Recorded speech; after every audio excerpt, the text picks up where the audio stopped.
Iya. Suaranya kayak Iya. yang belakang kan. Kurung sampai.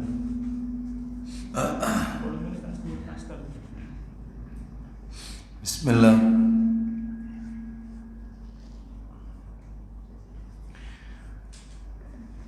Assalamualaikum warahmatullahi wabarakatuh.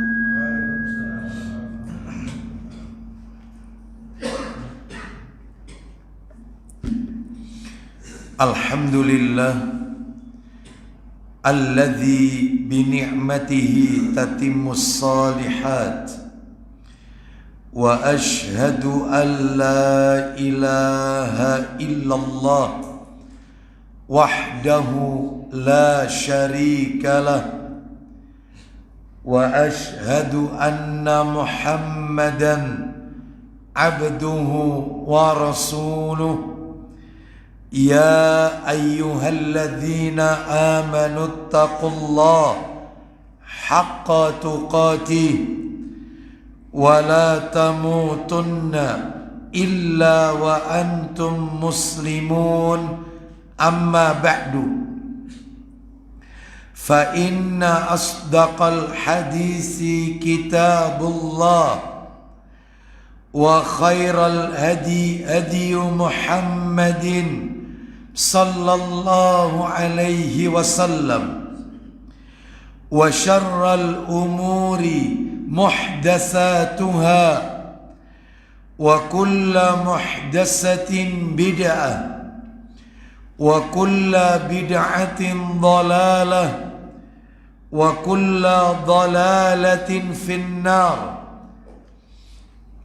Ikhwan wa akhwati fillah, bapak-bapak, ibu-ibu, kaum muslimin dan muslimah, jamaah majelis taklim yang semoga dimuliakan oleh Allah Subhanahu wa ta'ala.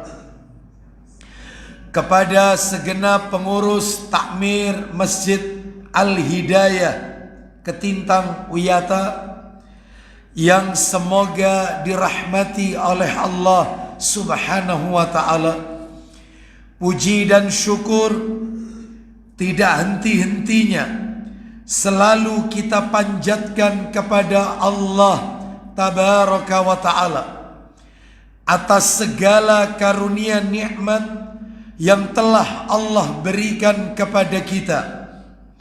Salah satu dari sekian banyak kenikmatan-kenikmatan yang Allah berikan kepada kita dan kita rasakan pada pagi hari ini adalah Allah Subhanahu wa ta'ala memberikan kita kemudahan dan kesempatan untuk mengoptimalkan ibadah pada 10 yang awal dari bulan Zulhijjah ini.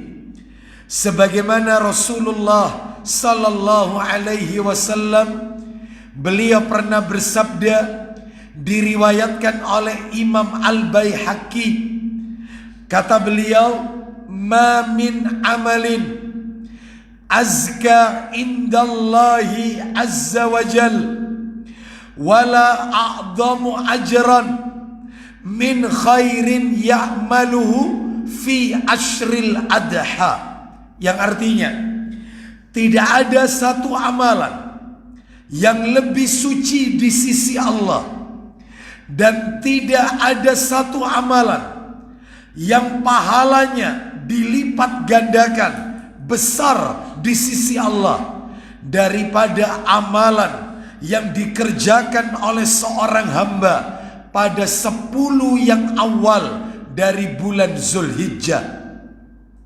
Sampai-sampai di dalam Al-Quran Allah Subhanahu wa ta'ala berfirman, wal fajr walayalin ashar, wal fajr demi waktu subuh, walayalin ashar dan demi malam yang ke-10.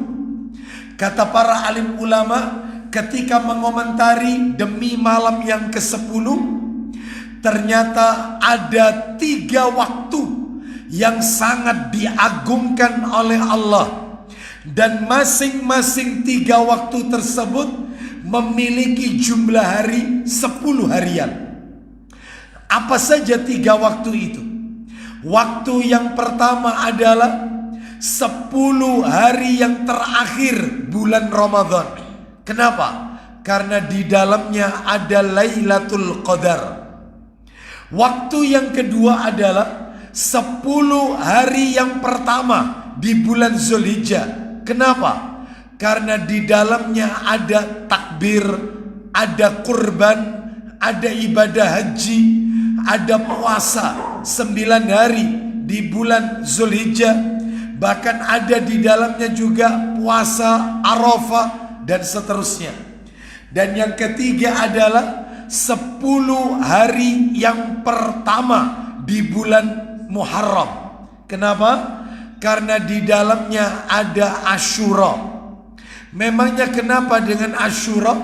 Karena Nabi Musa alaihi salam diselamatkan oleh Allah dari kejaran Fir'aun dan bala tentaranya. Dan itu terjadi di bulan Muharram, yaitu Asyura. Semoga seluruh amalan-amalan ketaatan yang kita lakukan di bulan Zulhijjah ini, khususnya 10 yang awal, semuanya diterima dan diridhai oleh Allah Subhanahu wa ta'ala. Bapak Ibu kaum muslimin dan muslimah rahimani wa rahimakumullah, pada pagi hari ini topik yang akan kami sampaikan tidak melanjutkan materi rutin kita. Menurut catatan saya, terakhir kita bertemu di bulan Februari 2024. Karena di bulan Maret saya udzur, April, Mei saya udzur, dan Allah pertemukan kita di bulan Juni. Terakhir di bulan Februari itu kita sudah menuntaskan tentang amalan-amalan pembuka pintu surga. Kalau nggak salah yang nomor 6, amalan pembuka pintu surga yang nomor 6, yaitu tentang zikir. Dan itu sudah kami sampaikan tuntas. Hari ini semestinya kita akan masuk amalan pembuka pintu surga yang nomor 7. Namun hari ini saya akan menyampaikan topik yang lain. Untuk lanjutan pembahasan kitab 62 amalan pembuka pintu surga akan kami lanjutkan pada kesempatan-kesempatan yang akan datang. Hari ini kami akan menyampaikan materi, kami beri judul amalan-amalan penghapus dosa. Jadi hari ini kita akan membahas amalan-amalan penghapus dosa. Berangkat dari sebuah hadis Nabi yang diriwayatkan oleh Imam Ahmad. Bisa dibantu nomor asli dalam Ahmad, Musnad Imam Ahmad. Nomornya 21.496. 21496 ada. Imam Ahmad. Ya. 21. Ya. Nomornya 21.496. 21496. Kita dengarkan, yaitu dalam riwayat Imam Ahmad dalam musnadnya. Baik.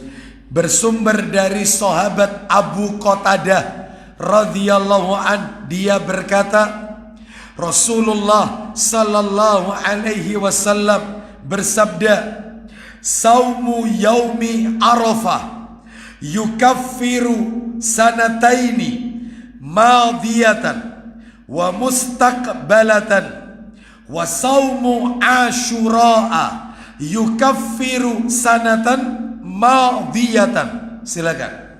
Dari Abu Qatadah radhiyallahu an, ia berkata, Iya. Rasulullah SAW bersabda, Apa isi sabdanya? Kita dengarkan. puasa hari Arafah dapat menghapus dosa 2 tahun. Puasa Arafah sebagaimana yang kita lakukan pada hari ini. Ya, kita menjalankan saum Arafah. Sekalipun mungkin sebagian saudara-saudara kita ada yang berhari raya hari ini, maka kita hargai pendapat mereka. Adapun bagi kita, insya Allah kita berhari raya Idul Adha besok, sehingga hari ini kita melaksanakan saum Arafah 9 Zulhijjah. Arab Saudi hari ini beridul Adha. Kemarin mereka menjalankan ibadah wukuf di Arafah. Baik.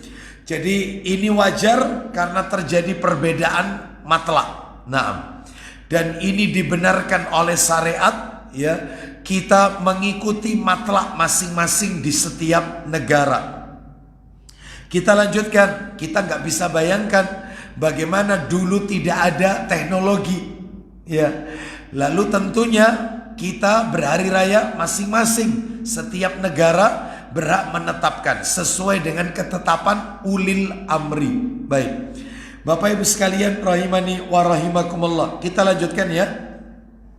Jadi puasa Arafah, kata Nabi sallallahu alaihi wasallam, dapat menghapus dosa 2 tahun. Ya, kapan 2 tahun itu? Yaitu setahun yang telah lalu dan setahun yang akan datang. Masya Allah, mudah-mudahan dosa kita diampuni oleh Allah Subhanahu wa ta'ala. Setahun yang lalu dan setahun yang akan datang. Masya Allah. Terus lanjut, Nabi menjelaskan tentang saum puasa Asyura. Silakan. Sementara puasa Asyura dapat menghapus dosa setahun yang telah lalu. Khusus Asyura hanya menghapus dosa setahun yang lalu. Jadi yang setahun yang lalu dan setahun yang akan datang itu hanya Arafah. Puasa Arafah. Baik. Maka berdasarkan hadis ini, mari kita kupas pelajaran apa yang bisa kita ambil dari hadis yang kita dengarkan tadi. Nah, di antara pelajaran yang bisa kita ambil adalah yang pertama ini. Diampuninya dosa yang telah lalu dan dosa yang akan datang dalam hadis ini. Maksudnya adalah diampuninya dosa-dosa kecil, bukan dosa-dosa besar. Bukan. Ya. Jadi katanya para alim ulama, dosa yang terhapus itu setahun yang lalu dan setahun yang akan datang puasa Arafah ini, yaitu dosa-dosa kecil, bukan dosa-dosa besar. Ya. Contohnya ada dalil yang menguatkan ini. Ada. Tak kasih 2 dalil. Yang satu dari Al-Quran, yang satu dari hadis Nabi. Ternyata yang dihapus itu dosa kecil, bukan dosa besar. Baik.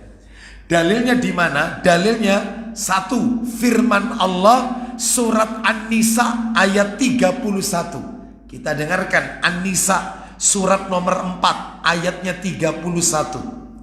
Surat An-Nisa surat nomor 4 ayatnya 31. Ta'ala berfirman,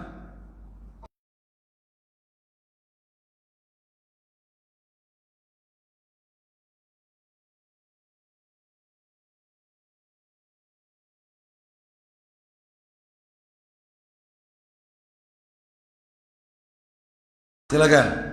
Jika kamu menjauhi dosa-dosa besar. Stop. Ulang lagi. Jika kamu menjauhi dosa-dosa besar Di antara dosa-dosa yang dilarang kamu mengerjakannya, niscaya kami menghapus kesalahan-kesalahanmu atau dosamu yang kecil. Terus lanjut. Dan kami masukkan kamu ke tempat yang mulia, yaitu surga. Jelas sekali di dalam ayat ini, dosa itu ada 2. Ada dosa besar, ada dosa kecil. Orang itu kalau dosa besarnya dihapus oleh Allah, maka dosa kecilnya otomatis terhapus berdasarkan ayat ini. Tetapi kalau yang dihapus dosa kecil, maka belum tentu yang besar akan terhapus. Sehingga kalau begitu, bahwasanya puasa Arafah yang dimaksud di hadis yang tadi kita dengarkan di awal, dosanya setahun yang lalu dihapus, setahun yang akan datang dihapus, itu adalah dosa-dosa kecil, bukan dosa besar. Kenapa? Karena dosa besar itu baru terhapus kalau kita melakukan syarat-syarat. Ya, di antara syaratnya ya taubat, taubatan nasuha, taubatan nasuha. Kalau dosa kecil itu Bapak Ibu sekalian, dosa kecil itu tidak perlu kita itu melakukan sholat sunat taubat, nggak perlu, nggak apa-apa. Jadi panjenengan melakukan amal soleh, sholat tahajud, ditutup dengan witir, silaturahim, itu penghapus dosa itu. Seluruh amal kebaikan, sebagaimana Allah berfirman, innal hasanati yudhibna sayyiat. Sesungguhnya kebaikan-kebaikan itu dapat menghapus kesalahan dan dosa yang kalian lakukan. Dosa kecil, otomatis Anda nggak perlu sholat sunat taubat. Tapi kalau dosa besar, oh jelas. Misalnya zina, dosa besar, ya jelas harus menjalani hukuman. Kalau sudah pernah menikah, dirajam sampai mati. Kalau belum pernah menikah, dicambuk 100 kali. Itu cara tobatnya dosa besar, zina. Dan diasingkan 1 tahun. Kalau negerinya pakai hukum Islam. Tapi kalau negerinya seperti negeri kita sekarang, yang mana tidak menerapkan Quran dan As-Sunnah, undang-undangnya berbeda, maka dalam hal ini jelas, yaitu hukuman-hukuman duniawi. Ya, mungkin di penjara, atau mungkin dia harus sholat sunat taubat dan berjanji untuk tidak mengulanginya kembali. Apakah diterima? Wallahu a'lam.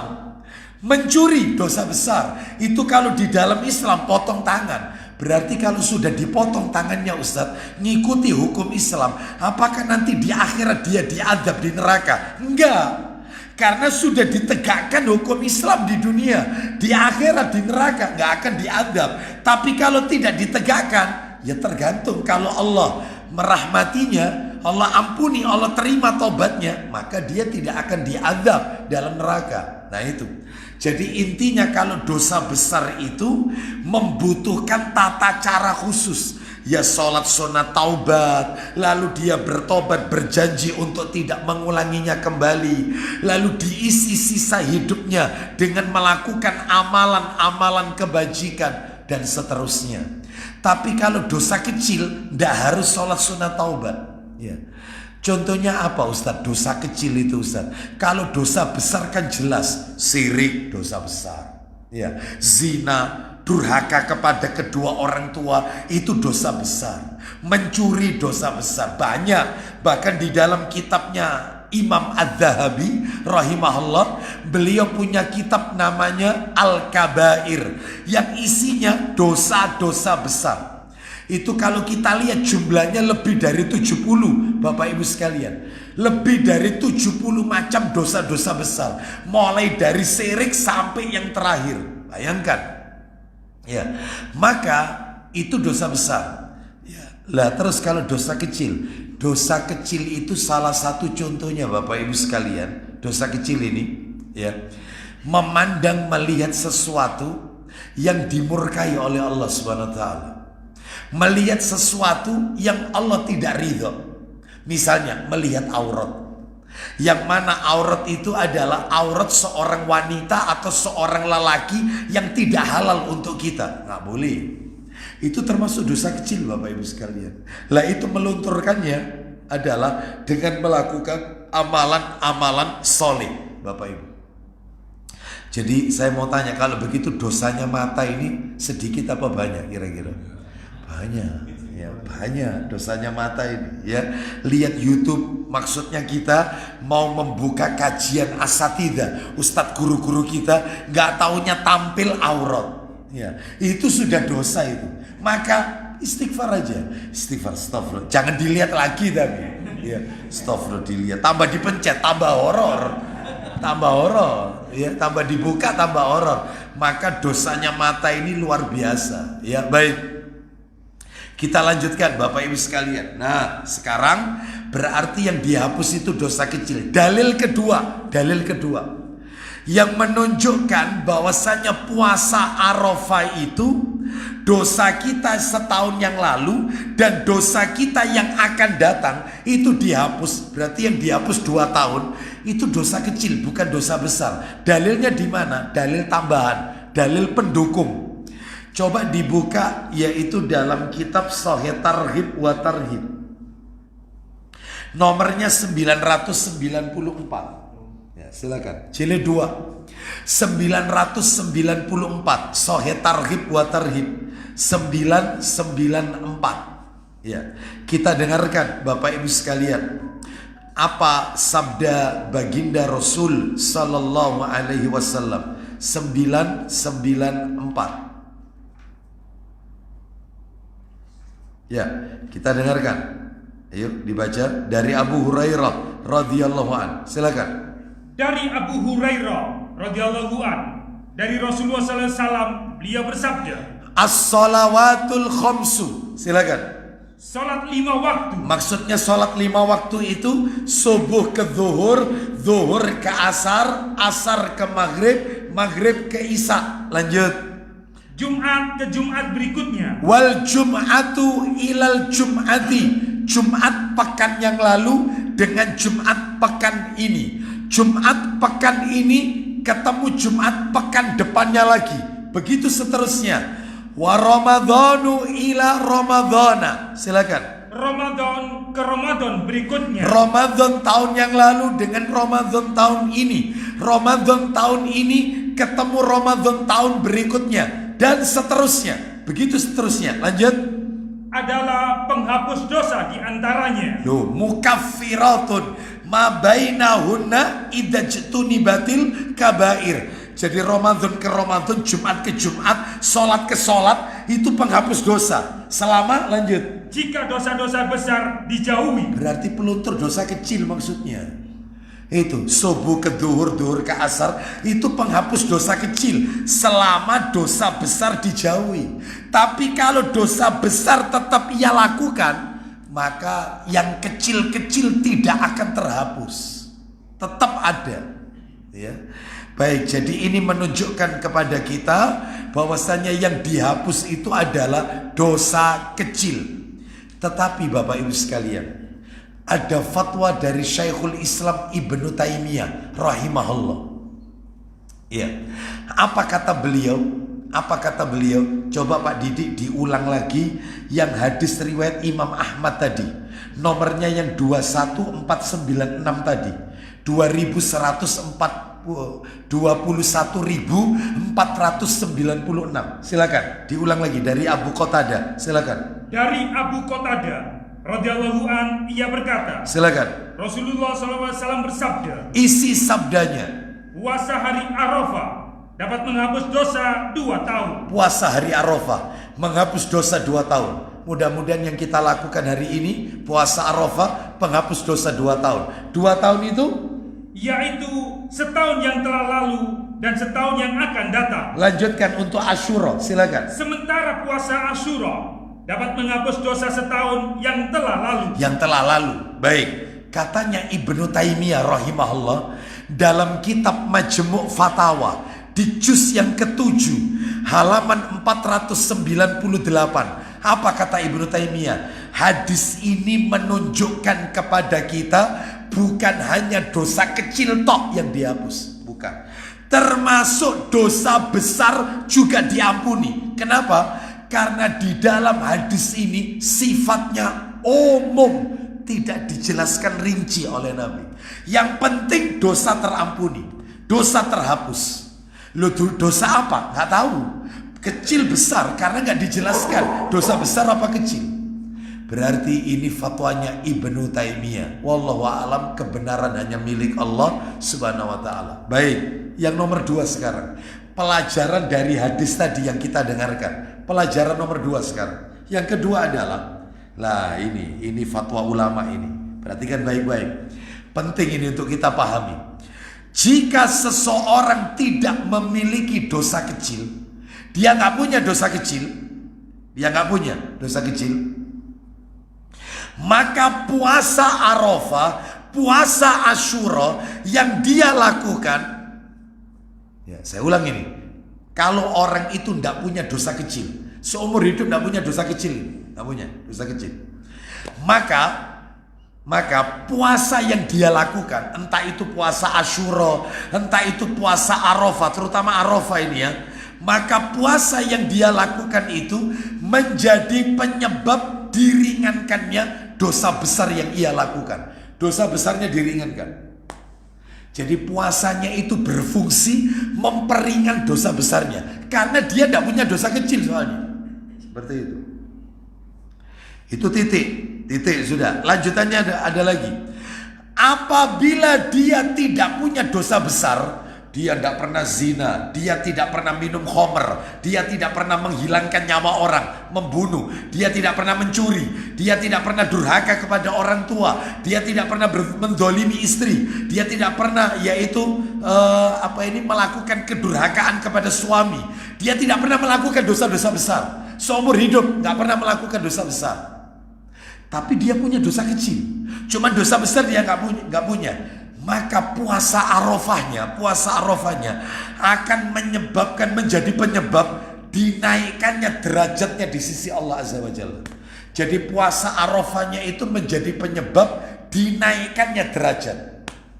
Jadi kalau kita melakukan puasa Arafah, intinya gitu, terus kemudian kita tidak punya dosa kecil, kan puasa Arafah tadi katanya para ulama berdasarkan hadis yang kita dengarkan tadi di awal, itu kan yang untuk menghapus dosa kecil. Ini yang bukan Ibnu Taimiyah, bukan pendapat ulama yang lain, kan dosa kecil. Lah ini dia tidak punya dosa kecil, maka fungsinya puasa Arafah meringankan dosa besarnya, diringankan.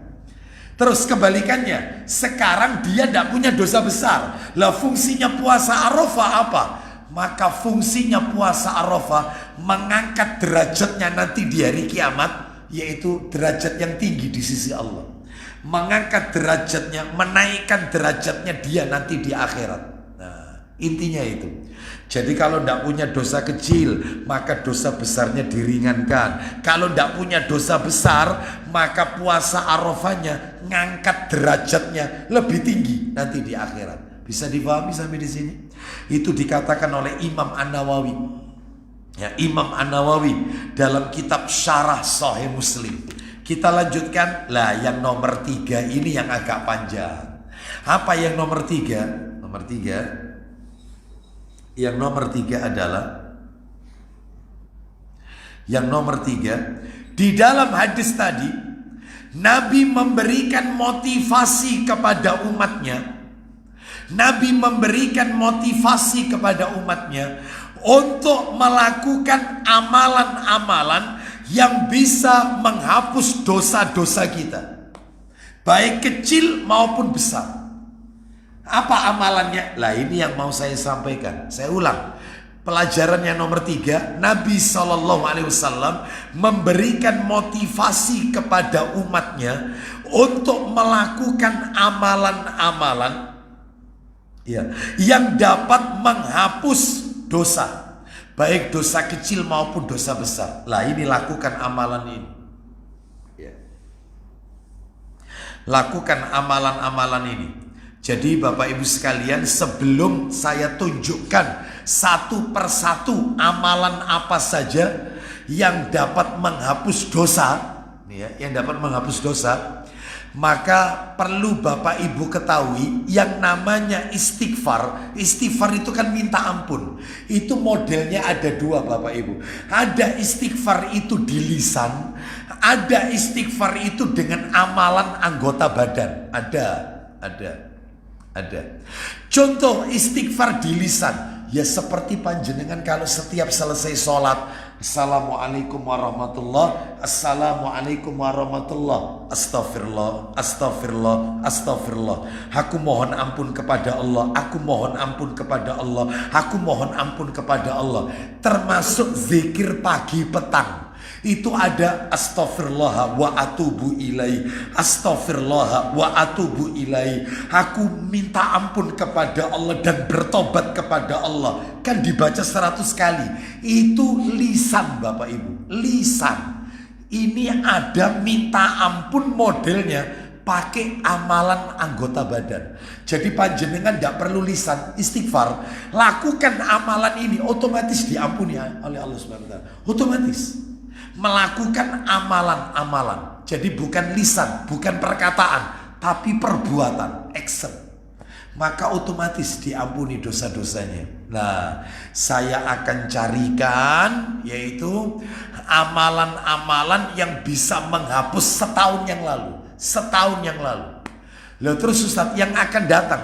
Ya, jadi menghapus amalan yang setahun yang lalu dan yang akan datang itu cuma Arafah toh.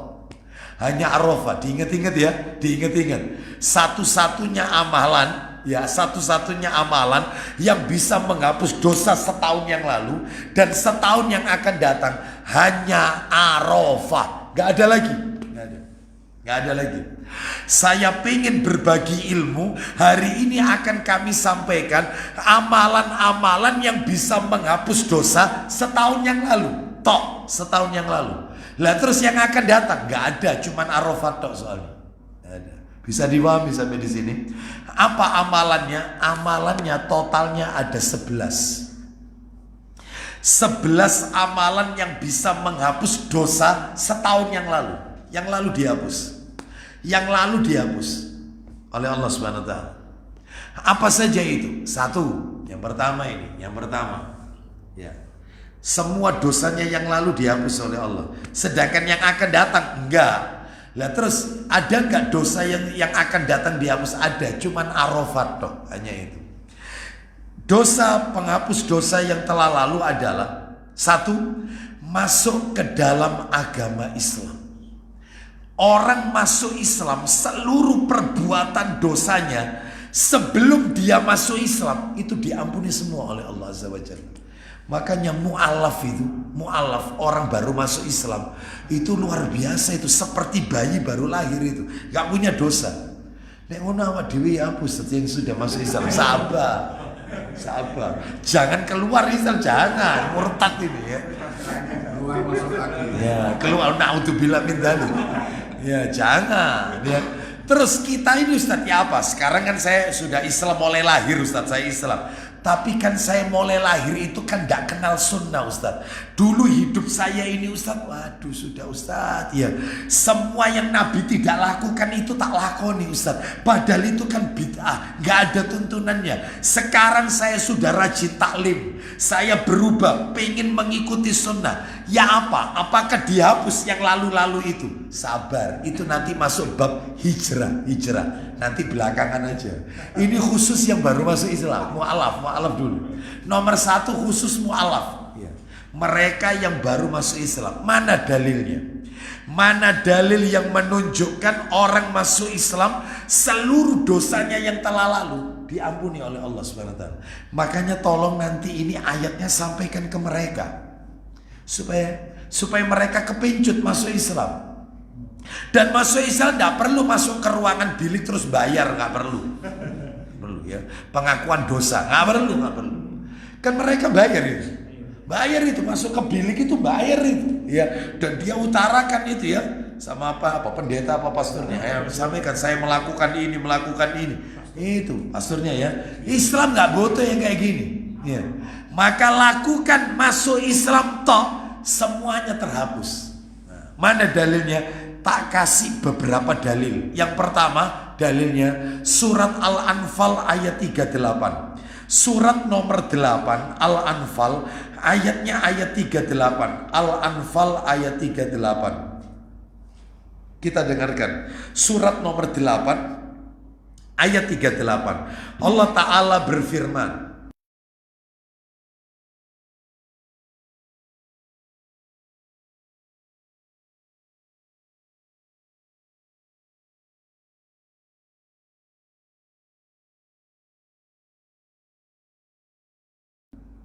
katakanlah kepada orang-orang yang kafir itu. nah, yaitu Abu Sufyan dan teman-temannya. Lanjut. jika mereka berhenti dari kekafirannya. Perhatikan kalimatnya, jika mereka berhenti dari kekafirannya lalu masuk Islam, lanjut. Niscaya Allah akan mengampuni mereka tentang dosa-dosa mereka yang sudah lalu. Jelas sekali nasnya, Allah yang berjanji dosanya mereka yang telah lalu. Apa dosanya Ustadz? Bunuh anak perempuan. Oh, dosanya orang kafir jahiliyah. Mereka paling tidak suka kehadiran anak perempuan. Bahkan mereka memperlakukan istrinya yang akan melahirkan. Itu disebutkan dalam tafsir Ibnu Katsir. Saya aja nggak tega mengucapkan. Di dalam tafsir Ibnu Katsir, mereka buat kubangan galian, istrinya disuruh melahirkan di samping galian itu. Begitu yang nongol keluar anak perempuan, langsung dimasukkan ke dalam kubangan, diorok dengan tanah, dikubur hidup-hidup. Itu dosanya mereka. Katanya Allah, itu kalau mereka masuk Islam, maka dosa sebesar itu dihapus oleh Allah. Mu'alaf masuk Islam dihapus. Makanya katanya Allah, sampaikan kepada mereka orang-orang kafir, jika mereka berhenti dari kekafirannya, Allah akan hapus dosanya yang telah lalu. Terus, dan jika mereka kembali lagi, sesungguhnya akan berlaku kepada mereka sunnatullah, terhadap orang-orang dahulu. Yaitu maksudnya dibinasakan.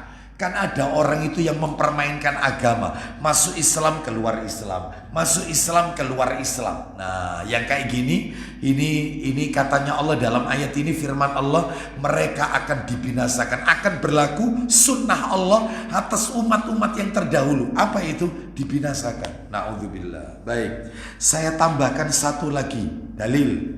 Sahih Muslim Pak Didi, yang cetakan terjemahan aja karena ada catatan kaki. Saya butuh catatan kaki.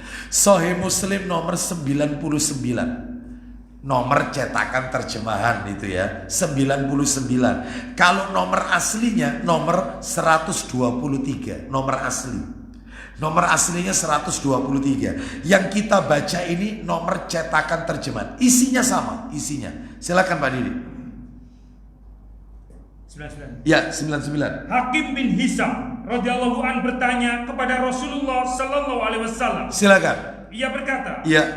bagaimanakah pendapat Anda tentang perbuatan-perbuatan baik yang pernah kulakukan pada masa jahiliyah? Nah, bagaimana menurut Anda, wahai Rasulullah, tentang perbuatan baik yang aku lakukan di masa jahiliyah? Kan ada orang kafir itu dia berbuat baik. Iya. Apakah kalau aku masuk Islam, kebaikanku itu juga ditulis? Kalau dosa otomatis diampuni tadi ayatnya. Lah ini perbuatan baik seperti apa Pak Didi? Seperti apa? Seperti sedekah. Aku dulu suka sodako, tapi aku dulu belum masuk Islam, tapi rajin sodako. Lanjut. Memerdekakan budak. Memerdekakan budak. Terus apa lagi? Dan menghubungkan silaturahmi. Aku sering menghubungkan silaturahim, tapi waktu itu belum Islam, masih kafir. Apa ya, tetap dicatat oleh Allah kebaikan itu, dapat pahala. Lanjut. Apakah semuanya itu mendapat pahala atau tidak? Lanjut. Jawab Rasulullah SAW. Silakan. Anda masuk Islam berkat kebajikan-kebajikan yang telah Anda lakukan sebelumnya. Baca catatan kakinya. Ini yang penting, keterangannya para ulama. Silakan. Apabila orang kafir masuk Islam dengan sungguh-sungguh. Jadi mu'alaf ini ya, kafir masuk Islam. Sungguh-sungguh tapi, bukan main-main. Lanjut. Kemudian dia mati sebagai muslim. Terus. Maka amal kebajikannya selama ia masih kafir mendapat pahala juga dari Allah Subhanahu wa taala. Tetap dicatat. Tetap Allah tidak zalim. Tetap meskipun dia lakukan waktu itu masih kafir. Ya, tetap asalkan dia matinya mati Islam dan Islamnya betul-betul sungguh-sungguh. Nah, itu ya. Baik. Kita lanjutkan sekarang yang nomor 2, amalan yang nomor 2, Bapak Ibu. Amalan yang nomor 2 ini yang dapat menghapus dosa setahun yang lalu ya, dosa yang telah lalu. Baik setahun yang lalu maupun yang telah lalu sebelum-sebelumnya dihapus semuanya oleh Allah. Adapun kalau sama yang akan datang itu cuma puasa Arafah tok. Ya, puasa Arafah. Makanya kita hari ini untung kalau berpuasa ya. Termasuk saudara kita yang hari ini hari raya, kemarin mereka juga puasa Arafah kemarin ya. Maka mereka mudah-mudahan dapat pahala yang sama, yaitu diampuni dosanya 2 tahun, setahun yang lalu dan yang akan datang. Kita lanjutkan yang nomor 2 adalah, yang nomor 2 menyempurnakan wudhu. menyempurnakan wudhu. Gimana Ustadz menyempurnakan wudhu? Nanti tak jelaskan. Menyempurnakan wudhu. Terus yang nomor tiga, lo dalilnya tadi mana? Kita jadikan satu dengan nomor tiga. Yang nomor tiga, mengerjakan sholat 2 rakaat setelah wudhu. Jadi yang nomor 2 kita wudhu, sempurnakan wudhunya, sempurnakan. Setelah itu yang nomor 3, sholat 2 rakaat setelah wudhu. Namanya sholat sunnah tohur, sholat sunnah ba'da wudhu. Nah itu ada. Jadi sholat sunnah itu kan macamnya banyak. Ada qobliyah, ba'diyah, sholat sunnah rawatib itu ya. Ada sholat duha, sholat sunnah isyraq, istikharah, istisqa minta hujan, sholat sunnah gerhana matahari, sholat sunnah gerhana bulan. Banyak sekali. Ada tahajud, ada witir, banyak. Kalau nggak salah totalnya sholat sunnah itu 21 macam sholat sunnah. Totalnya itu banyak. Lah salah satunya sholat sunnah ba'da wudhu. Jadi setiap habis wudhu sholat 2 rakaat. Seperti itu. Mana dalilnya untuk nomor 2 dan nomor 3? Silakan dibuka Sahih Targhib wa Tarhib jilid 1 Pak Didi. Saya bawa kok jilid 1. Jilid 1 nomornya nomor 228. 228. Nomor 228.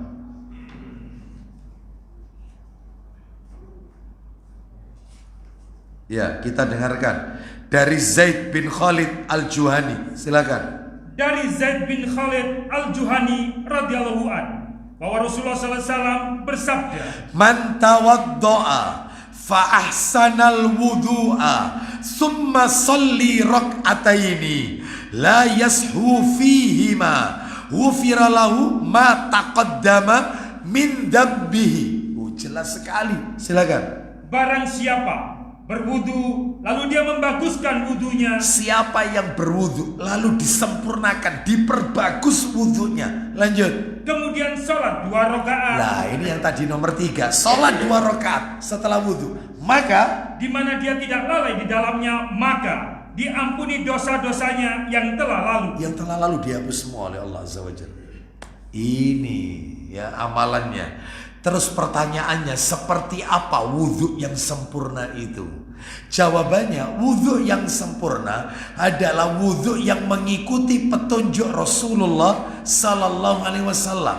Contohnya, baik, wudhu yang sempurna itu Bapak Ibu sekalian, sunnah-sunnah dalam wudhu itu tetap dilakukan. Contohnya apa? Sunnah-sunnah dalam wudhu, di antaranya adalah membasuh telapak tangan yang kanan dulu 3 kali sambil menyela-nyelai jari-jarinya. Terus kemudian tangan kirinya 3 kali sambil menyela-nyelai jarinya. Lalu kemudian berkumur sekaligus menghirup air ke hidung. Namanya istinsyak. Jadi sekali cidukan itu, sekali ngambil air dimasukkan ke mulut dan menghirup air ke hidung. Ini bagi yang tidak berpuasa. Tapi bagi yang berpuasa, jangan terlalu kuat menghirupnya. Karena telinga, hidung, tenggorokan ini jadi satu. Makanya ada spesialis THT ya. Itu satu saluran. Khawatirnya nanti tertelan air itu. Maka cukup sekedarnya saja. Terus setelah menghirup, jadi tangan kanan ngambil air, dimasukkan ke mulut, menghirupnya ke hidung, lalu dikeluarkannya dengan tangan kiri. Namanya istinsyar. Menghirupnya istinsyaq, mengeluarkannya istinsyaq. Itu 3 kali. Jadi kalau panjenengan lihat di masyarakat, banyak kaum muslimin wudhunya dipisah. Kumur dulu baru hidung 3 kali. Maka Nabi gak pernah ajarkan ini. Gak pernah.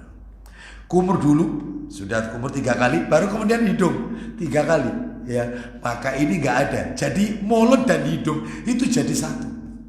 Tidak dipisah. Itu udah ya. Baik. Terus setelah itu membasuh wajah. Lah batasannya wajah itu adalah dari pangkal rambut yang paling atas, dahi itu sampai ke dagu, itu atas ke bawah. Sedangkan menyampingnya dari anak telinga yang kecil ini ke kanan sampai ke kiri, sambil diakhiri menyela-nyela jenggot. Nah itu sunnah itu. Ya, bagi yang berjenggot. Yang tidak punya jenggot tidak usah terus gini-gini, nggak usah, nggak punya jenggot ini. Ya, Ya, itu kelopak mata harus kena. Jadi caranya adalah dia mengambil air, ya, ambil air terus diusap dari depan, ya, terus kemudian dikenakan kelopak mata, diakhiri ke jenggotnya sekali. Ngambil lagi, udah begini, kenakan sampai pinggir-pinggirnya kelopak mata 2 kali. Begitu seterusnya 3 kali. Sudah. Terus kemudian yang berikutnya membasuh tangan. Yang kanan dulu 3 kali sampai siku. Caranya dari telapak tangan ke siku, bukan siku ke telapak tangan. Kalau saya lihat itu seringkali banyak orang wudhu itu sikunya dulu yang disiram. Jadi dari siku ke bawah. Salah. Yang benar itu ngambil air, dibiarkan air itu. Nah begini, air yang kita ambil biar dia turun ke sini. Lah ini yang kena air itu. Nah begini, terus begini, diakhiri begini. Nah sekali, ambil lagi begini. Nah jadi diambil dulu terus dibiarkan turun. Nah itu ya, kanan 3 kali, kiri 3 kali. Lalu kemudian kepala dan telinga, rambut, kepala dan telinga. Cukup 1 kali. Ngambil air, lalu kemudian diusapkan dari depan rambut sampai ke tengkuk. Meskipun wanita rambutnya panjang, batasnya sampai tengkuk saja. Lalu dikembalikan lagi ke depan, lalu diakhiri dengan daun telinganya. Selesai. Nabi pernah, boleh yang seperti ini. Sesekali gak apa-apa Bapak Ibu kita lakukan. Nabi pernah pada saat rambutnya Nabi panjang. Rambut Nabi panjang. Jadi Nabi itu ketika membasuh kepala, rambut kepala, itu beliau mengusap dari tengah ke depan sekali, tengah ke belakang sekali. Jadi setelah wudhu itu rambutnya tetap rapi, gak acak-acakan. Sebab kalau model yang pertama yang tadi saya tunjukkan, ditarik dari depan ke belakang, tengkuk dikembalikan, semburat memang. Yang panjang rambutnya, semburat. Ini Nabi pernah. Dari tengah ke depan sekali diusap aja. Dari tengah ke belakang diusap. Jadi setelah wudhu itu tetap. Sampai kayak begitu. Bahkan Ali bin Abi Thalib radhiyallahu anhu pernah menambahkan lagi. Ngambil air sudah diusap apa ini? Kepalanya ya. Maka ngambil air 1 lagi, dikucurkan dari atas tengah kepala sehingga air itu dibiarkan jatuh ke wajahnya. Itu dilakukan Ali bin Abi Thalib. Gak apa-apa, boleh ya. Yang gak ada tuntunannya itu kepala dulu 3. Apalagi pengennya dok sampai muni cerit-cerit gitu. Cerit. Cuman ini bagian depan ini, dahi ini. Terus kemudian telinga begini. Nah kanan, terus begini. Ada kepala sama telinga itu jadi 1. Seperti itu tuh. Baru kaki. Kaki itu kanan dulu 3 kali dituntaskan. Sampai mana? Sampai mata kaki dan lebihkan sedikit di atasnya. Di atas mata kaki. Jangan pas mata kaki. Lebihkan. Dan itu ada dalilnya. Terus sambil menyela-nyela dengan jari kelingking. Anggap jari tangan saya ini kaki saya. Ya sambil disela-sela jari kelingking kiri kita menyela-nyela jari-jari kaki. Nah, itu sunnah. Sambil mengusap bagian yaitu tumit bagian belakang. Nah itu 3 kali dituntaskan. Yang kiri 3 kali dituntaskan. Itulah wudhu yang sempurna. Dan Nabi Bapak Ibu mohon maaf, panjenengan pingin tahu Nabi itu kalau wudhu air yang dipakai 1 mut. 1 mut itu ukuran di zaman Nabi tidak ada liter ya. Tidak ada mililiter, tidak ada liter, tidak ada kilogram, tidak ada gram, tidak ada ounce. Di zaman Nabi itu ukurannya pakai mut sama sok. 1 mut itu ukurannya 2 telapak tangan orang dewasa. Jadi kalau mau dikonversi ke liter itu kurang lebih 500 mililiter. Jadi botol setengah liter itu wudhunya Nabi tapi sempurna ya. Lah kita tidak ya. Masya Allah, kita terlalu banyak melakukan pemborosan dalam air. Kadang-kadang kerannya terlalu gede bukanya, kita ngusap wajah, itu keran jalan terus, itu air terbuang, itu mubadzir. Sedangkan boros itu temannya, lu sudah tahu semua boros temannya setan. Lu masalah wudhu saja kita tidak boleh boros. Lalu bagaimana dengan orang yang suka siram-siram itu? Air dibuak-buak ini. Oh iya. Ya, anak-anak Palestina itu nunggu tetesan air setengah mati Bapak Ibu. Kita buang-buang air. Loh Ustadz, itu yang dibuang itu Ustadz, air got Ustadz, air selokan. Nggak masalah. Itu yang dibuang itu adalah air PDAM. Wih, bisa dimanfaatkan itu. Buat siram-siram jalan, basahi karena panas supaya agak dingin. Jangan pemborosan ini. Terus kalau mandi besar, Nabi kalau mandi besar itu ukurannya, kalau wudhu tadi berapa? 1 mud, kurang lebih liternya 500 ml. Kalau Nabi mandi besar setelah jima, janabat ya, Nabi mandi besar, ukurannya 1 sok plus 1 mud, 1 sok plus 1 mud. 1 sok itu berapa? 1 sok itu setara 4 mud, 4 kali begini. Ya, berarti kalau 4 mud berarti 2 liter. Ditambah 1 mud lagi berarti 2,5 liter. Itu mandi besarnya Nabi. Wih, cukup panjenengan 2,5 liter. Oh, mandi. Loh Ustaz, itu tidak pakai keramas tak ya apa? Di zaman Nabi tidak ada sampo, itu tidak ada. Jadi yang penting rambut basah tidak harus pakai sampo. Itu sudah memenuhi syarat. Ya, jadi syaratnya mandi janabat itu rukunnya cuma 2, niat sama basah kuyup, itu toh. Jadi kalau misalnya kita maaf ini setelah melakukan jima ini, maaf, dan kita niat ingin mandi besar, sudah, maka panjenengan lihat kolam renang langsung pure mentas, selesai mandinya, selesai. Gak ada sabunan, gak ada sampuan, sah, suci. Itu mandi besar. Tetapi kurang sempurnanya apa? Ditambahi dengan wudhu dulu, ya, lalu dan seterusnya. Itu boleh, itu yang lebih sempurnanya. Tapi sudah sah dengan dia langsung mengguyurkan masuk ke kolam renang itu, ya, itu sah. Atau masuk ke bak kamar mandi, kumkum, selesai. Ya, seperti itu. Masuk jam 8, keluar jam 4 sore. Ya. Insya Allah biru Bapak Ibu. Kita lanjutkan. Nah, terus tadi setelah itu sholat 2 rakaat. Niatnya apa? Niat sholat sunnah ba'da wudhu. Ya, sholat sunnah tohur. Dan niat itu tempatnya di hati. Tidak perlu dilafatkan. Dan tidak ada lafat-lafat niat khusus. Nggak ada. Baik, sekarang kita lanjutkan amalan nomor 4. Amalan nomor 4. Amalan yang keempat yang bisa menghapus dosa yang telah lalu. Berzikir pada waktu mendengar azan. Berzikir pada waktu mendengar azan. Zikirnya apa Ustaz saat mendengar azan? Nih, sebelum tak tunjukkan dalilnya, saya jelaskan dulu. Jadi gini, Bapak Ibu begitu mendengarkan azan, tugasnya Bapak Ibu itu 5 saat ada azan berkumandang. Saya ulang ya, saat azan berkumandang yang harus Bapak Ibu lakukan, tugas panjenengan itu 5. Apa saja itu? 1, menirukan muadzin. Tugas pertama itu. Jadi kalau muadzin mengucapkan Allahu Akbar, Allahu Akbar, ditirukan Allahu Akbar, Allahu Akbar. Muadzin mengucapkan hayya 'alas shalah, la haula wala quwata illa billah. Sampai terakhir, la ilaha illallah, la ilaha illallah. Tugas pertama menirukan muadzin.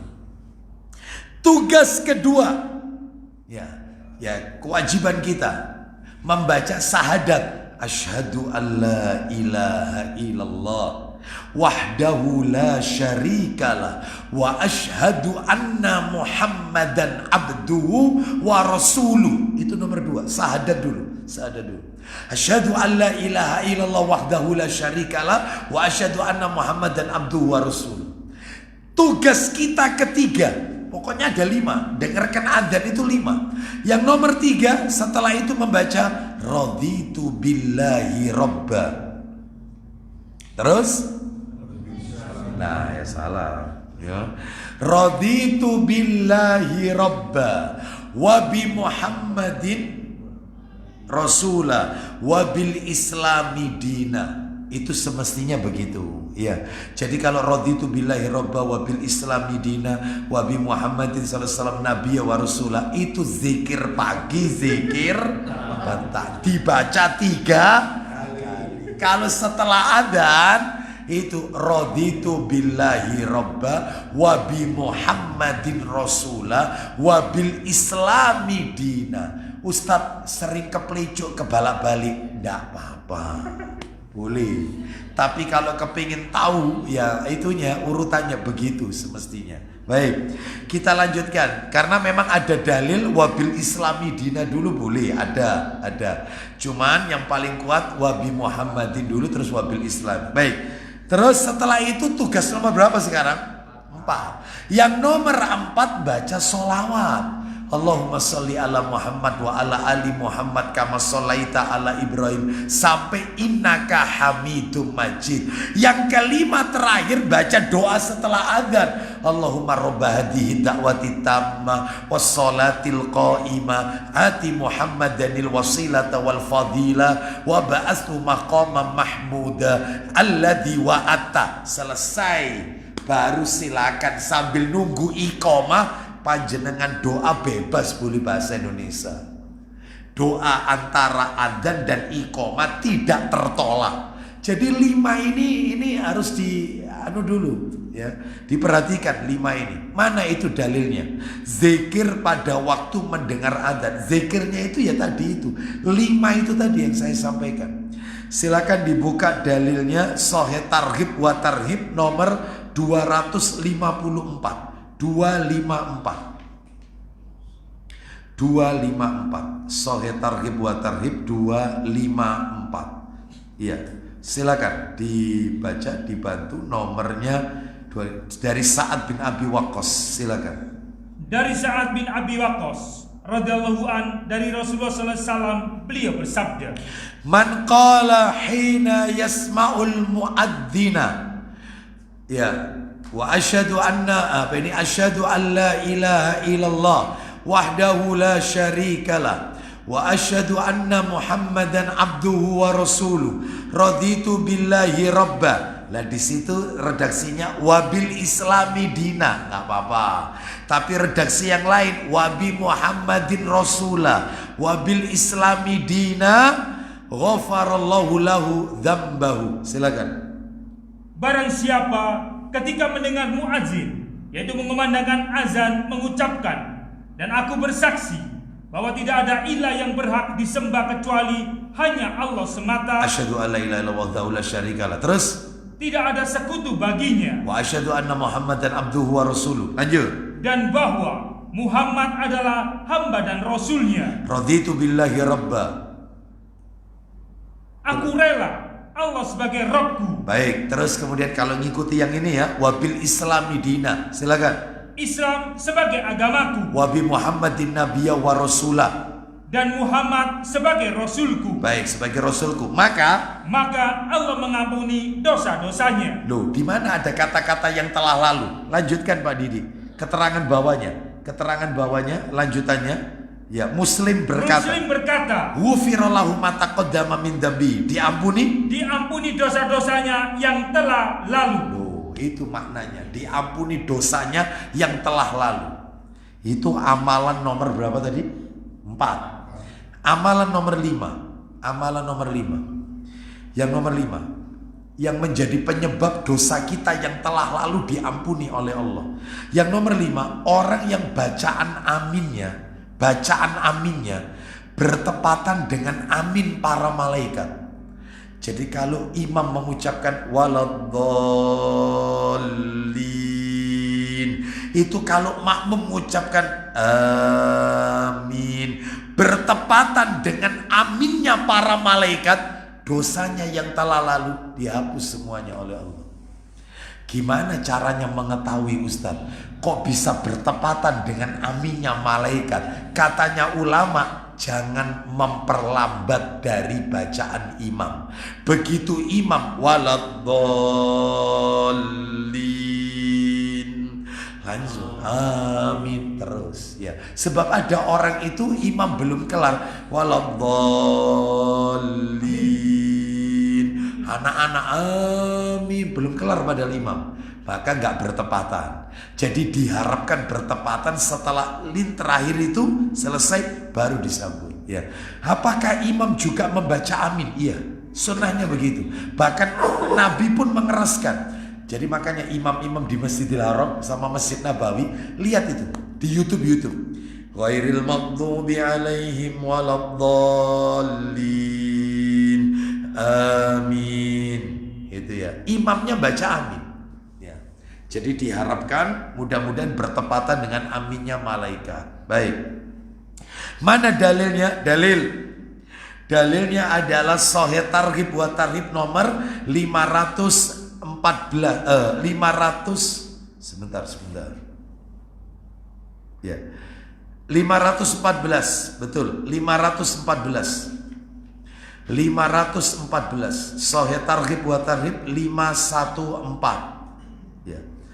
Kita dengarkan dalilnya ya. Silakan Pak Didi baca. Dari Abu Hurairah radhiyallahu an bahwa Rasulullah sallallahu alaihi wasallam bersabda. Kita dengarkan isi sabdanya. Nabi SAW bersabda, sebentar saya bacakan teksnya.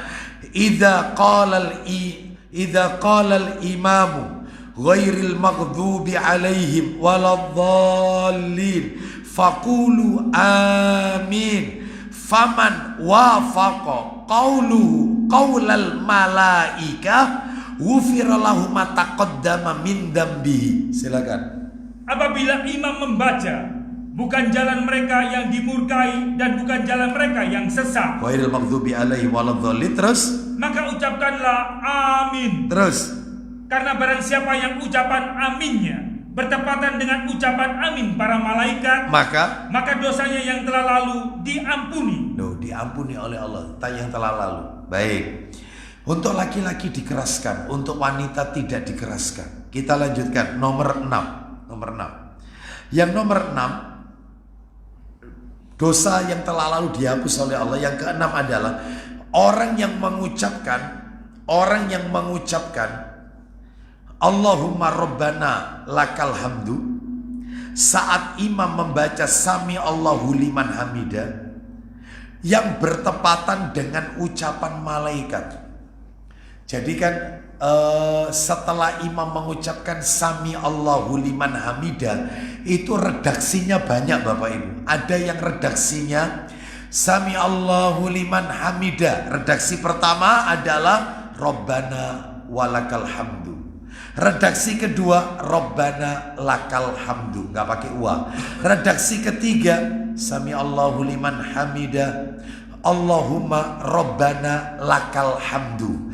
Redaksi yang terakhir Allahumma Rabbana walakal hamdu. Jadi makmum itu tidak membaca Sami Allah juga. Nggak baca Sami Allah. Yang baca Sami Allah itu imam. Makmum cukup Rabbana walakal hamdu. Ya, seperti itu. Jadi kalau imamnya mengucapkan Sami Allahu liman hamidah Rabbana walakal hamd. Nah, itu ya. Baik. Jadi makmum tidak perlu ya.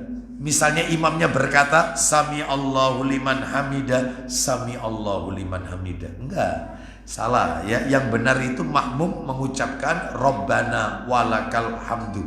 Itu kalau persis bertepatan dengan Rabbana walakal hamdunya para malaikat, berarti malaikat ini ikut sholat. Iya, sholat, ikut ya. Maka dosanya yang telah lalu diampuni oleh Allah. Dalil, coba dibuka 520 Sahih Targhib wa Tarhib 520 dari Abu Hurairah radhiyallahu an. Silakan. 520 Sahih Targhib wa Tarhib. Ayo baca. Silakan. Dari Abu Hurairah radhiyallahu an, ya, bahwa Rasulullah sallallahu alaihi wasallam bersabda. Kita dengarkan isi sabdanya ya. Idza qalal imamu Sami Allahu liman hamidah faqulu Allahumma Rabbana lakal hamdu. Boleh redaksi ini. Fa innahu man wafaqa qawluhu qawlal malaika ghufira lahu ma taqaddama min dambihi. Silakan. Apabila imam membaca Allah Maha mendengar orang yang memujinya. Sami Allah liman hamidah. Terus? Maka ucapkanlah, ya Allah, ya Rabb kami, Ya. bagimu segala puji. Karena barang siapa yang ucapannya bertepatan dengan ucapan para malaikat, maka dosanya yang telah lalu diampuni. Diampuni oleh Allah Subhanahu wa taala. Baik, sekarang amalan nomor 7. Nomor 7 dan nomor 8 jadi satu. Nomor 7 dan nomor 8 jadi satu. Yang nomor 7, melaksanakan puasa di bulan Ramadan. Saum di bulan Ramadan. Puasa di bulan Ramadan yang telah lalu diampuni oleh Allah. Yang telah lalu. Ini nomor 7. Nomor 8, dosanya yang telah lalu diampuni. Nomor 7. Nomor 8, mengerjakan sholat tarawih, khususnya pada saat malam qadar, malam-malam ganjil 10 hari yang terakhir. Itu kalau kita sholat tarawih di malam-malam ganjil ini, malam qadar, maka dosanya yang telah lalu diampuni Allah. Dalilnya silakan dibuka Sahih Targhib jilid 2. Nomornya 992. 992. Dari Abu Hurairah radhiyallahu anhu, dia berkata, Rasulullah SAW bersabda, man soma ramadhana imanan wa ihtisaban ghufira lahu ma taqaddama min dambihi. Silakan, ayo. Dari Abu Hurairah radhiyallahu anhu, dari Nabi SAW, beliau bersabda, isinya, barang siapa yang sholat sunnah di malam Lailatul Qadar dengan dasar iman, ya, dan berharap pahala dari Allah, ya, maka dosa yang telah berlalu diampuni. terus, dan barang siapa yang berpuasa Ramadan dengan dasar iman dan berharap pahala dari Allah, maka dosa yang telah berlalu diampuni. nah seperti itu ya. Baik, kita lanjutkan yang nomor 9. Yang nomor 9, Bapak Ibu sekalian, 9 ini hijrah. Lah ini hijrah ya. Jadi bagi kita dulu ya belum kenal sunnah, masih melakukan perbuatan-perbuatan yang mengarah kepada bid'ah, sekarang sudah taklim, sudah mengikuti kajian sunnah, kan berubah menjadi lebih baik lagi, hijrah. Maka dosa kita yang lalu diampuni oleh Allah Subhanahu wa taala. Jadi bukan hanya mualaf, kita yang Islamnya mulai lahir Islam, maka terus kemudian belum dapat hidayah, bergelimang dengan dosa, maka terus sekarang kita tinggalkan perbuatan itu, maka kita juga diampuni dosa kita yang telah lalu. Mana dalilnya kalau hijrah itu peluntur dosa yang telah lalu? Sebelum tak kasih dalil, sekalian nomor 10, haji. Orang yang menunaikan haji, dosanya yang telah lalu diampuni oleh Allah. Haji.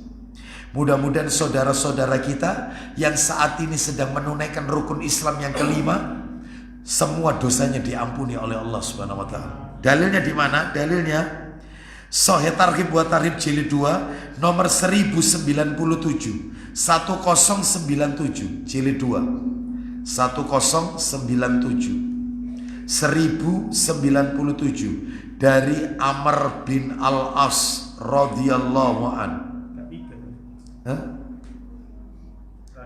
Oh ya, 10 jilid 3 ya. Oh sebentar.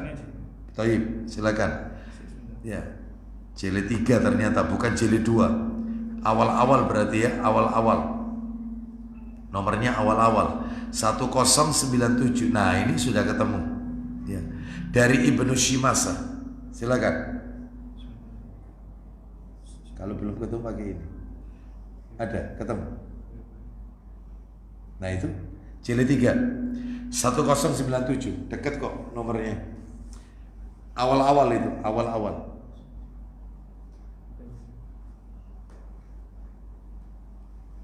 Nah, stop. Terlalu. Nah, iya kan. Nah, silakan baca. Itu sudah ketemu itu. Dari Ibnu Shimasa. Ya, Ibnu Shimasa. Iya. Dari Ibnu Shimasa, ia berkata, kami menjenguk Amr bin Al-As saat menjelang kematiannya. Terus dia menangis lama sekali dan berkata, silakan. setelah Allah menancapkan Islam di dalam hatiku, setelah Allah memberikan aku hidayah masuk Islam, lanjut, maka aku pun datang kepada Nabi sallallahu alaihi wasallam, lalu aku berkata, apa kata Amr bin As kepada Nabi sallallahu alaihi wasallam? Ya, silakan. ya Rasulullah, ya, ulurkanlah tangan kananmu. Nah, wahai Rasulullah, ulurkan tangan kanan, lalu dijabat oleh Amr bin As. Ya, terus kemudian, karena aku akan berbaiat kepadamu. lanjut. Maka Nabi pun mengulurkan tangannya dan kemudian aku menggenggam tanganku. Terus kemudian, Kemudian beliau bersabda, silakan. kenapa kamu wahai Amr? Kenapa kau ini wahai Amr? Kenapa? Lanjut. Amr menjawab, Iya. aku ingin bersyarat. Aku mau masuk Islam tapi ada syaratnya. Aku mau masuk Islam tapi ada syaratnya. Kata Nabi, apa syaratmu? Dijamin masuk surga dan dosaku diampuni. Syaratnya menarik ini syaratnya. Benar. Aku mau masuk Islam tapi tolong kasih aku jaminan. Dosaku diampuni dan jamin masuk surga.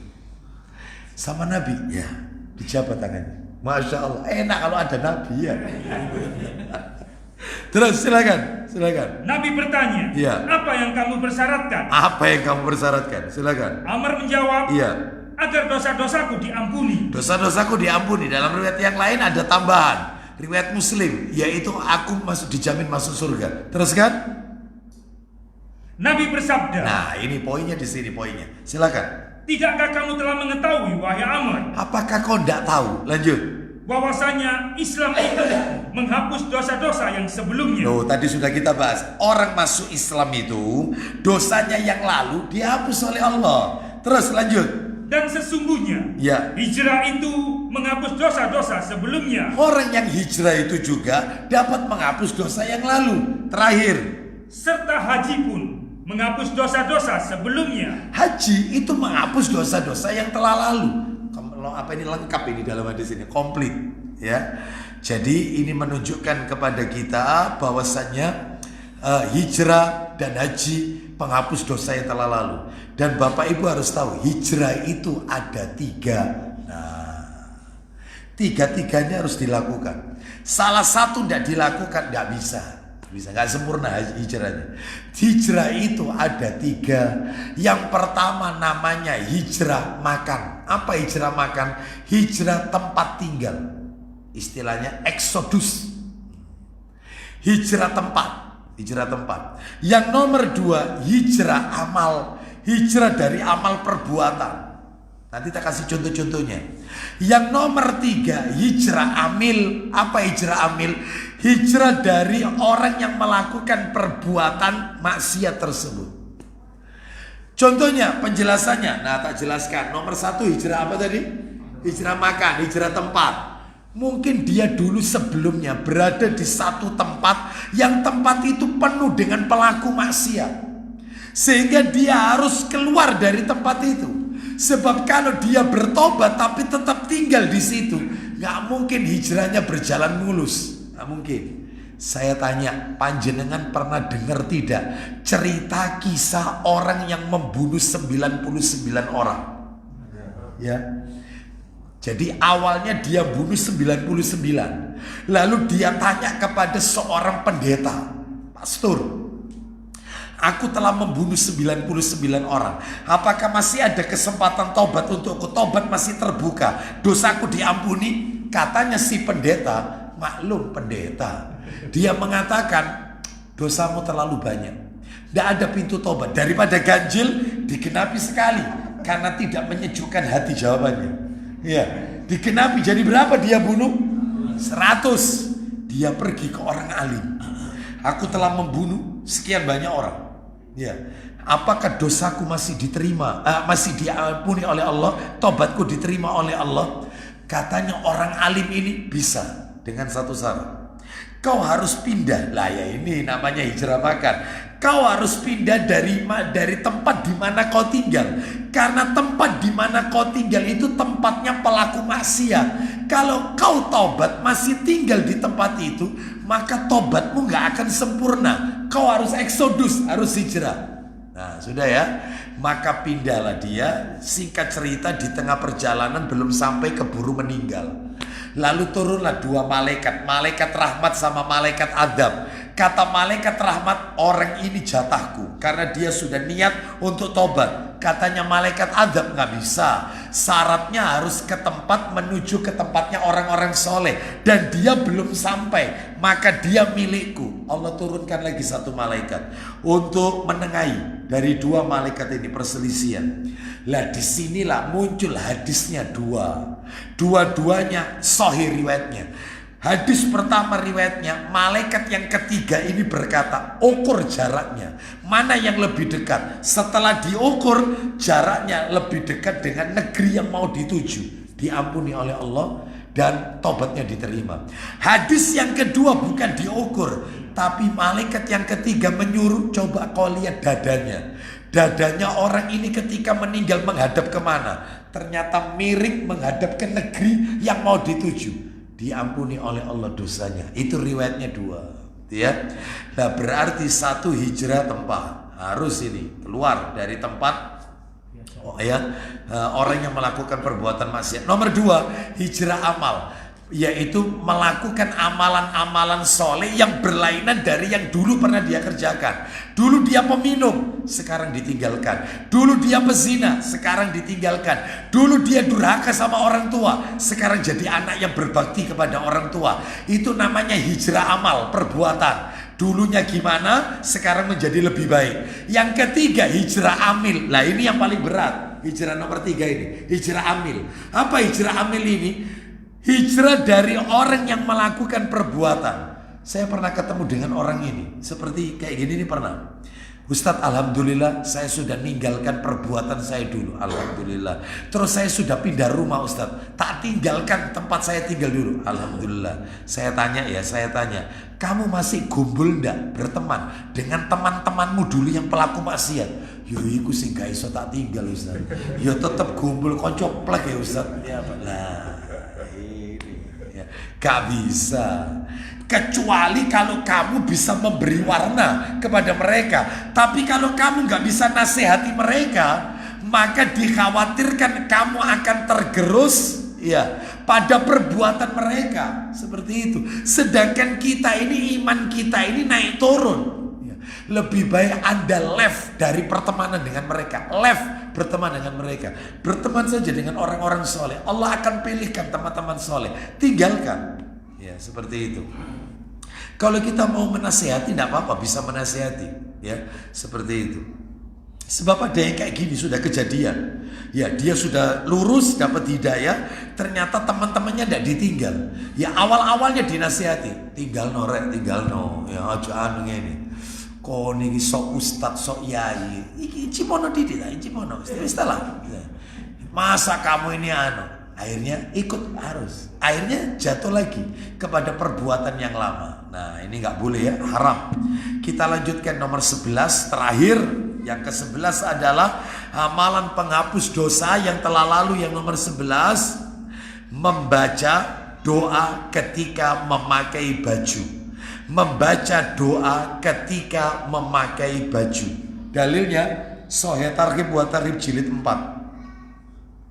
Sahih Targhib wa Tarhib jilid 4. Nomornya nomor 2042 2042 2042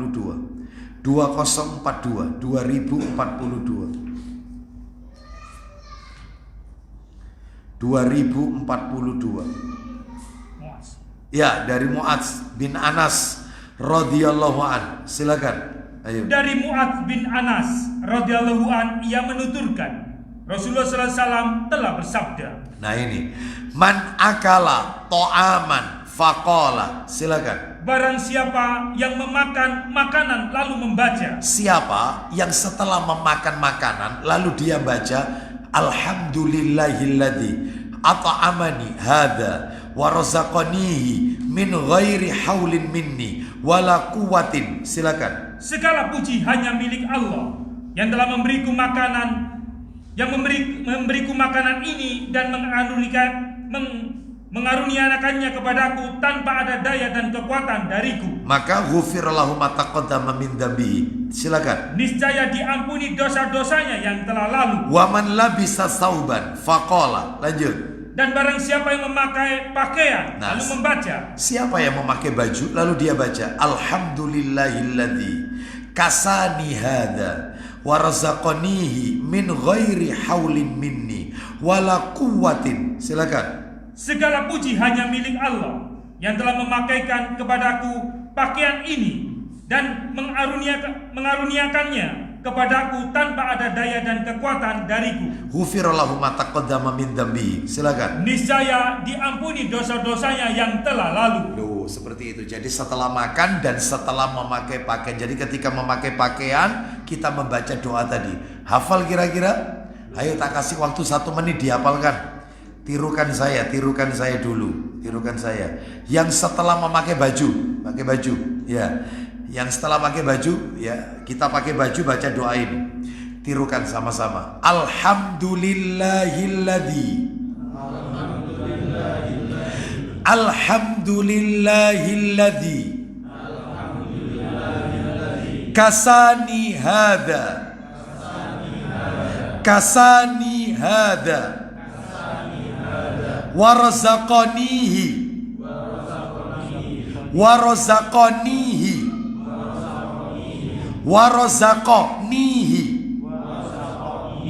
min ghairi haulin minni wala quwwatin. Nah, baik, silakan tak kasih 1 menit tak tes. Ya apa kira-kira? Sanggup apa enggak? Nggak sanggup, ya sudah kita lanjutkan. Lihat anunya, mimiknya sudah nggak sanggup kayaknya. Bapak Ibu sekalian rahimani wa rahimakumullah. Jadi itu tadi peluntur dosa yang telah lalu. Ya, penghapus dosa yang telah lalu. Sekarang Bapak Ibu sekalian, nah ini ya, sekarang saya akan tambahkan satu lagi amalan-amalan penghapus dosa yang ada di dalam Al-Quran. Amalan-amalan penghapus dosa yang ada dalam Al-Quran. Di hadis enggak ada. Dalam Quran ini, adanya di Quran. Penghapus dosa yang telah lalu, yang ada dalam Al-Quran. Totalnya Bapak Ibu ada 12. Yang ada di Quran tok loh ya ini. Di Quran tok ini. Ya, 1. Yang pertama ini. Yang pertama, muttaba'atur Rasul, mengikuti Rasulullah SAW, mengikuti jejak Rasul. Jadi mengikuti petunjuk Nabi, mengikuti petunjuk Rasulullah. Jadi panjenengan apapun, sholat ngikut Rasul, semuanya ibadah ngikut Rasul, otomatis yang lalu dihapus, otomatis. Mengikuti petunjuk Rasulullah. Seperti itu. Wudhu ngikut Rasul. Ya, bagaimana Rasul kalau berwudu? Ya. Idul Adha besok ngikuti Rasul, bagaimana beridul Adha yang benar? Ya, dan seterusnya. Maka diampuni dosanya. Mana dalilnya? Surat Ali Imran ayat 31. Ayo dibuka surat nomor 3. Quran semua ini, Quran semua. Surat nomor 3 ayatnya ayat 31. Surat nomor 3 ayat 31. Allah Ta'ala berfirman,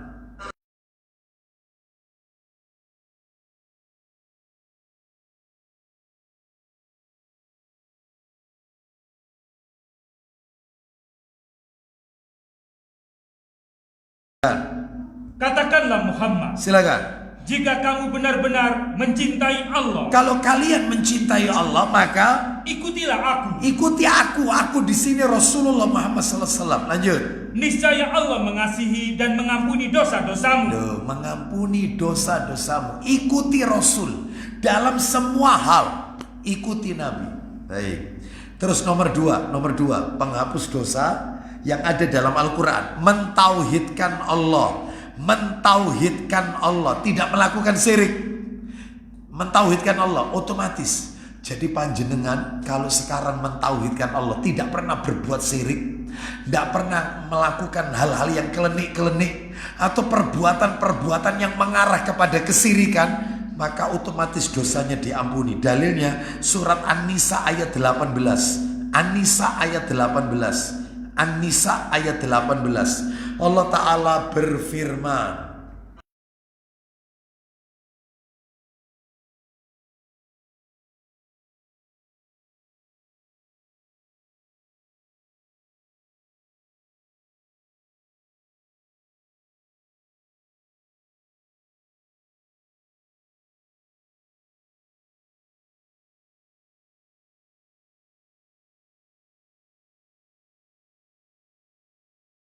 Silakan.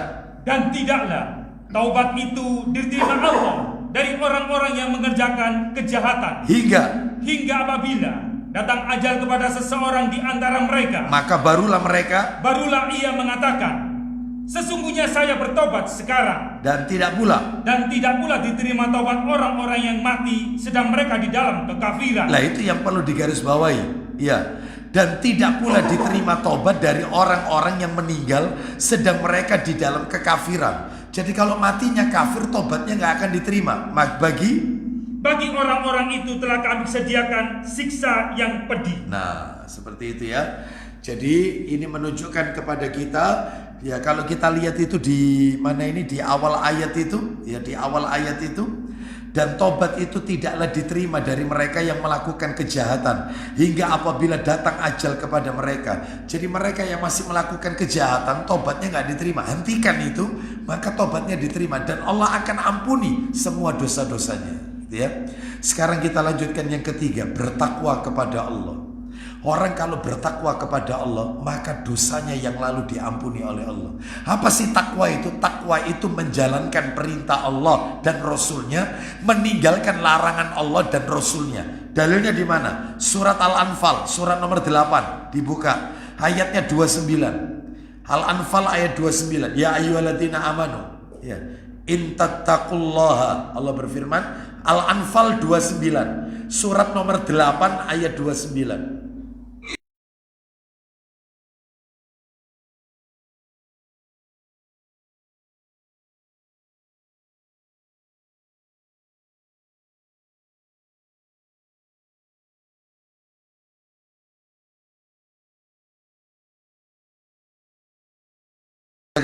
Hai orang-orang yang beriman, ya, jika kamu bertakwa kepada Allah, niscaya kami akan memberikan kepadamu Furqan, dan kami akan jauhkan dirimu dari kesalahan-kesalahanmu. Nah, apa itu Furqan? Kemampuan membedakan antara yang hak sama yang batil, dan menghapus segala kesalahanmu, dan mengampuni dosa-dosamu. Lanjut.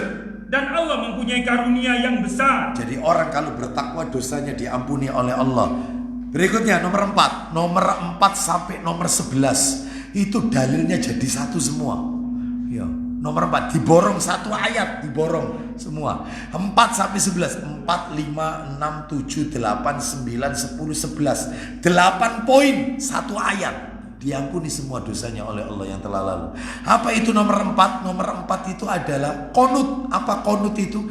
Konsisten dalam ketaatan, istiqomah, qunut. Ya, itu nomor 4. Nomor 5, selalu berkata jujur. Jujur. Nabi itu istrinya banyak, jujur, gak pernah bohong. Ini istri satu bujuan. Heran saya, ya. Gitu mau nikah lagi, suka bujuk, ya. Nomor 5, selalu berkata jujur. Nabi itu istrinya banyak, jujur. Ya.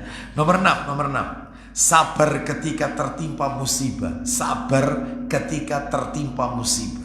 Sabar. Nomor 7, khusyuk. Khusyuk dalam segala hal, termasuk sholat. Sholat yang khusyuk, ya. Puasa yang khusyuk, ya. Seperti apa? Puasa yang khusyuk itu tidak melakukan hal-hal yang menyebabkan pahala puasanya itu menjadi berkurang. Ya, jangan ngomongin orang ketika puasa, jangan berkata kasar, berkata kotor ketika puasa. Itu namanya puasa yang khusyuk. Ya, baik. Terus kemudian apalagi yang nomor 8, bersodakoh, gemar bersodakoh. Sodakohnya ditingkatkan. Itu otomatis dosanya diampuni oleh Allah. Sodakoh, jangan pelit. Sodakoh. 9, melakukan puasa baik yang wajib maupun yang sunnah. Ya, termasuk sekarang ini. Puasa Asyura, puasa Arafah, puasa Asyura, Senin Kamis, Ayamul Bid, termasuk puasa Ramadan yang wajib. Pokoknya puasa yang wajib maupun yang sunnah. Yang ke-10, memelihara kemaluan dari perkara-perkara yang haram. Maksudnya tidak berzina dan tidak melakukan hal-hal yang dibenci seperti onani, nggak boleh. Pokoknya hal-hal yang arahnya ke zina, nggak boleh. Memelihara kemaluan dari perkara-perkara yang haram. Itu.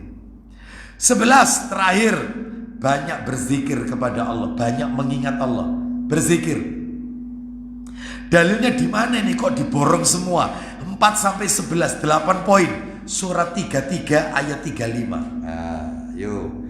Sambil dicek ayatnya, dicek apa betul yang panjenengan catat tadi 4, 5, 6, 7 sampai 11. Surat 33 ayat 35. Surat 33 Al-Ahzab ayat 35. Kita dengarkan ayatnya sambil dicek ayatnya, dicek. Surat 33 Al-Ahzab ayat 35. Allah berfirman,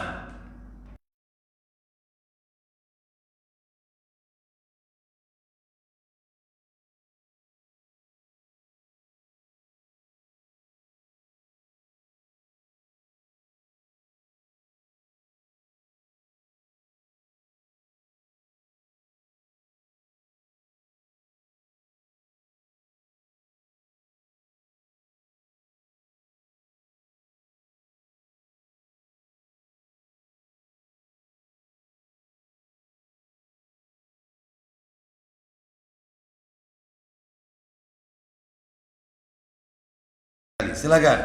Sesungguhnya laki-laki dan perempuan yang muslim, Iya. laki-laki dan perempuan yang mukmin, Tuh, terus sekarang poinnya. Teruskan lanjut. laki-laki dan perempuan yang tetap dalam ketaatannya, Nah, itu qunut itu nomor 4. Lanjut. laki-laki dan perempuan yang benar, Maksudnya jujur nomor 5. Terus. laki-laki dan perempuan yang sabar, Itu yang nomor 6. Lanjut. laki-laki dan perempuan yang khusyuk, Itu yang nomor 7. Terus. laki-laki dan perempuan yang bersedekah, Sodako itu nomor 8. Terus. laki-laki dan perempuan yang berpuasa, Berpuasa yang wajib maupun yang sunnah. Itu yang nomor 9. 10. laki-laki dan perempuan yang memelihara kehormatannya, Itu yang nomor 10 ya. 11 terakhir. laki-laki dan perempuan yang banyak menyebut nama Allah. Baik, dari 8 poin itu laki-laki dan perempuan itu akan mendapatkan apa?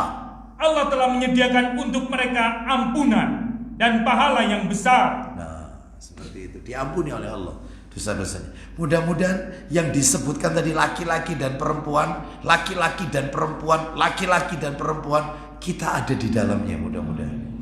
Kita lanjutkan terakhir nomor 12. 12, takut kepada Allah, takut kepada Allah. Takut kepada harimau harus lari. Takut kepada ular harus lari, tapi takut kepada Allah harus semakin mendekat kepada Allah. Dalilnya di mana takut kepada Allah? Dalilnya surat nomor 67 Al-Mulk, surat Tabarok, surat nomor 67 Al-Mulk, ayatnya ayat 12. Surat Al-Mulk ayat 12. Ya, sebentar lagi kita akhiri taklim kita. Kita dengarkan ayatnya Al-Mulk ayat 12. Allah Ta'ala berfirman,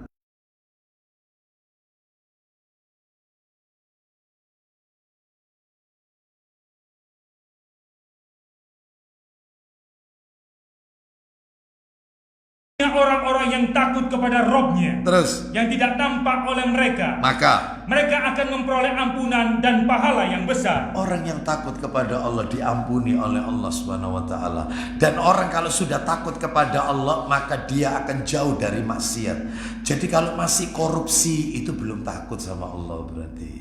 Ya, seperti itu. Masih punya will pil wanita idaman lain, itu berarti tidak takut sama Allah. Ya, seperti itu dan seterusnya. Wallahu alam wa bisawab. Demikian yang bisa kami sampaikan. Mudah-mudahan dosa kita semuanya diampuni oleh Allah Subhanahu wa taala yang telah lalu. Adapun yang akan datang, mudah-mudahan puasa Arafah kita itu cuma puasa Arafah, diampuni yang lalu maupun yang akan datang, ya. Mudah-mudahan diampuni oleh Allah semua dosa-dosa kita, diterima tobat kita. Semoga amal ibadah kita pada bulan Zulhijjah ini semuanya diterima dan diridhoi oleh Allah Subhanahu wa taala. Demikian apa yang bisa kami sampaikan. Silakan Bapak Ibu manfaatkan waktunya, banyak berdoa karena hari ini adalah hari yang sangat emas. Ya, bahkan hari ini Bapak Ibu sekalian, kalau Lailatul Qadar Bapak Ibu, Lailatul Qadar itu yang turun malaikat Bapak Ibu. Lailatul Qadar yang turun malaikat Jibril yang turun dan seluruh malaikat. Tapi hari Arafah yang turun Allah sendiri yang turun. Dan Allah yang ngasih jaminan pembebasan api neraka hari Arafah itu. Semua hambanya dibebaskan dari api neraka. Makanya jangan gunakan hal-hal yang sia-sia. Perbanyak doa, banyak zikir, banyak membaca Al-Quran. Termasuk zikir yang diperbanyak hari-hari seperti ini. La ilaha illallah wahdahu la syarikalah lahul mulku wa lahul hamdu wa huwa ala kulli syai'in qadir. Itu terus itu diperbanyak. Karena bacaan itu dibaca oleh para nabi-nabi yang terdahulu, terutama pada saat hari Arafah. Seperti itu ya. Wallahu a'lam wa bishawab. Mudah-mudahan Allah Subhanahu wa taala tidak menjadikan Zulhijjah tahun ini sebagai Zulhijjah yang terakhir bagi kita. Kita tutup wassallallahu ala nabiyyina wa ala alihi washabihi wasallam. Subhanakallahumma wa bihamdika asyhadu an la ilaha illa anta astaghfiruka wa atubu ilaik. Wa akhiru da'wana anil hamdulillahi rabbil alamin. Assalamualaikum warahmatullahi wabarakatuh.